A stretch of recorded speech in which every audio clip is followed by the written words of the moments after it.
Οπότε είμαι πάρα πολύ χαρούμενος. Μετά από την πρώτη νίκη, ζεστάθηκα προφανώς, είχε σκάσει. Είδα ότι με προκάλεσε το ποτάμι και δεν άρχισα να περιμένω για τα υπόλοιπα παιδιά, οπότε έκανα μια βουτιά κατευθείαν. Δεν ήξερα άμα μου περιμένει κροκόδιλο ή όχι, αλλά ήταν πολύ ωραία και πήρα λίγη δροσιά και άλλες δυνάμεις να είμαι έτοιμος για το επόμενο μάτς με τον Αλέξη. Και του έδωσε ένα φιλί κιόλας. Κάτι που δεν ξέρει όμως ο Ρομπ Τζέιμς Σέιμορ είναι ότι στο ελληνικό Survivor, Ρομπ, αυτός που κάνει πράγματα και θέματα στο Στίβο Μάκης έχει το δικαίωμα να χορέψει ζεμπέκικο εδώ μέσα στο Συμβούλιο. Δέχεσαι την πρόκληση. Έχω μάθει ότι σε έχει μάθει πεθερά σου. Σε παγίδευσα. Είστε καλά ρε παιδιά. Είστε καλά. Έλα, έλα. Βρέχει φωτιά στη πράτα μου.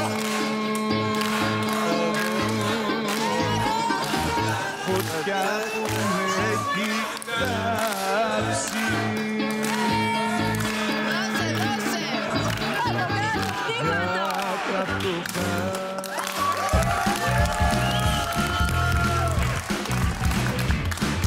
Μπορείς να καταλάβεις πολλά για έναν άντρα από τον τρόπο που χορεύει ζεμπέκικο. Η πεθερά σου έμαθε να χορεύει ζεμπέκικο. Η γυναίκα μου κυριότερα, αλλά και η πεθερά μου. Κυρία Μέρη. Σου πετούσανε πράγματα γιατί πάντα ήσουν λίγο φυλαγμένες, ήσαν λίγο... Ήταν εξαιρετικό ζεμπέκικο για Σκοτσέζο, θα σε χειροκροτήσω. Το Fortnite ήταν. Φιγούρα. Fortnite. Έχεις δίκιο. Σκοτσέζος καλά το πήγε. Και για τις συνθήκες εκεί, παιδιά, ήταν μια ωραία αποφόρτιση. Πέρασαν πολύ καλά. Εντάξει, το διασκεδάζει. Ναι. Προσπαθώ να διαβάζω όλα τα μηνύματα στο Instagram και ό,τι μου γράφετε. Δήμητρά μου, τι κάνεις? Καλά είμαι, μια χαρά. Γιατί δεν ήθελες να σε δούμε κιόλας? Μου είπανε τα παιδιά από την ομάδα ότι ντρέπεσαι. Είναι δυνατόν? Ντρέπομαι. Και είσαι μια κούκλα στη φωτογραφία που Τι βλέπουμε. έπαθες? Θέλω να μου πεις πραγματικά τι ένιωσες χθες όταν πήρες το κινητό και είπες θα στείλω στη Φέη. Τι έπαθες? Θεέ μου, η αλήθεια είναι σε παρακολουθώ κάθε μέρα και έβλεπα με τι ηλικία μιλάς για το Ρομπ και το χαμόγελό σου κάθε φορά που έδειξες πλάνα. Και ένιωσα τόσο κοντά σου και λέω θα στείλω ως γυναίκα σε μια γυναίκα να με καταλάβει, γιατί ήμουν πάρα πολύ στεναχωρημένη χθες. Γιατί στεναχωρέθηκες? Αν μην με κάνεις θα στεναχωρηθώ και πάλι. Όταν τον κάνανε υποψήφιο.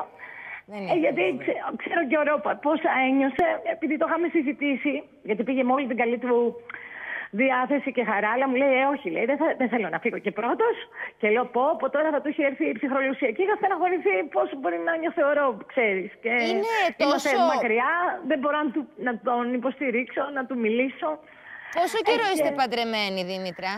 Για βάλτε λίγο, δεν βλέπω και καλά, βάλτε μου λίγο φουλ. Μια φωτογραφία μικρή μας έστειλε εκεί.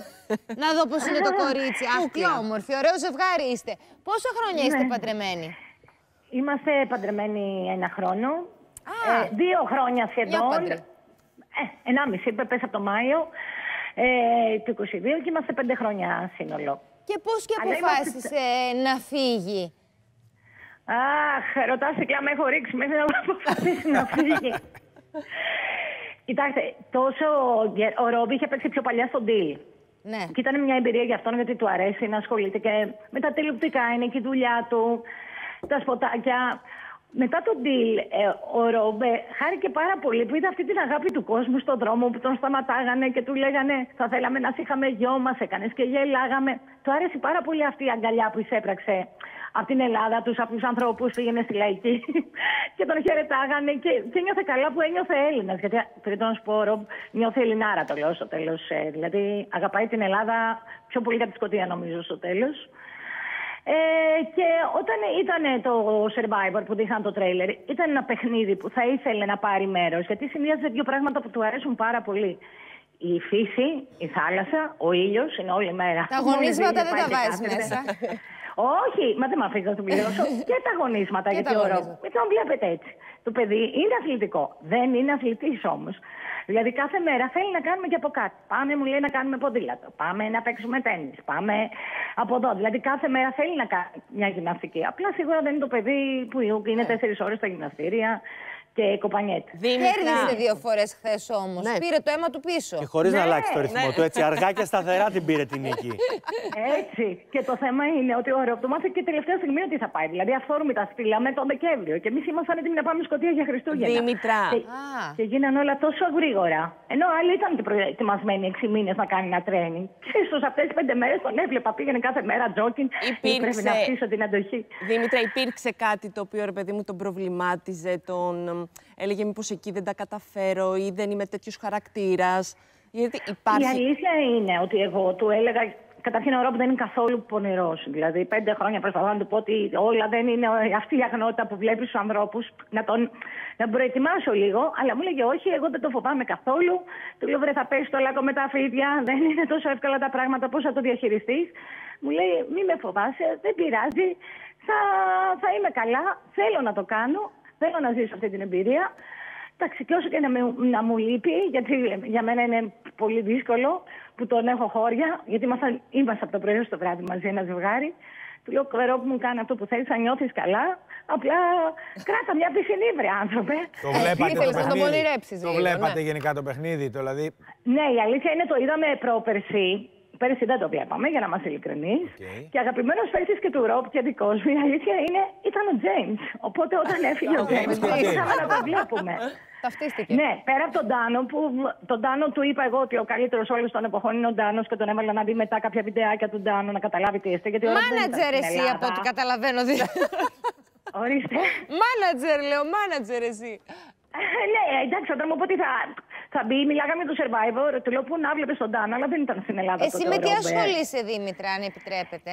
Εγώ έχω μια εταιρεία που οργανώνουμε εταιρικά event, έχω παροχή προσωπικού για συνέδρια, εκθέσεις και ένα κομμάτι είναι πρακτορείο μοντέλων για event. Έτσι γνωριστήκατε, είναι στο πρακτορείο σου. Ναι, και έτσι ήρθε για βιογραφικό. Μια περίοδο που είχε έρθει για 1 μήνα στην Ελλάδα, με αφορμή μια άλλη δουλειά. Κάποιος γνωστός, κοινός γνωστός του λέει πήγαινε στο γραφείο της Δήμητρας.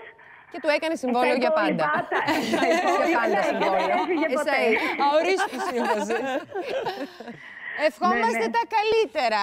Σας ευχαριστώ πάρα πολύ. Πραγματικά φαίνεται αυτή η αγνότητα που μας περιγράψει. Εγώ διάβαζα χθες τα μηνύματα, λέγα θα τελειώσει, δεν υπάρχει. Λέω, έλεγα δεν γίνεται, πρέπει να είναι πολύ συναισθηματικά φορτισμένη. Δεν θα απαντήσω, θα πω να πάρω από την εκπομπή. Δεν ξέρω. Η αλήθεια είναι, ναι, εχθές ήμουνα έξαλλη. Όχι, πολύ ευγενική, πολύ ευγενική. Μην υπερβάλλω κι εγώ τώρα, πάρα πολύ ευγενική, αλλά καταλάβαινα ότι ήσουν συναισθηματικά φορτισμένη. Ναι. Ό,τι καλύτερο.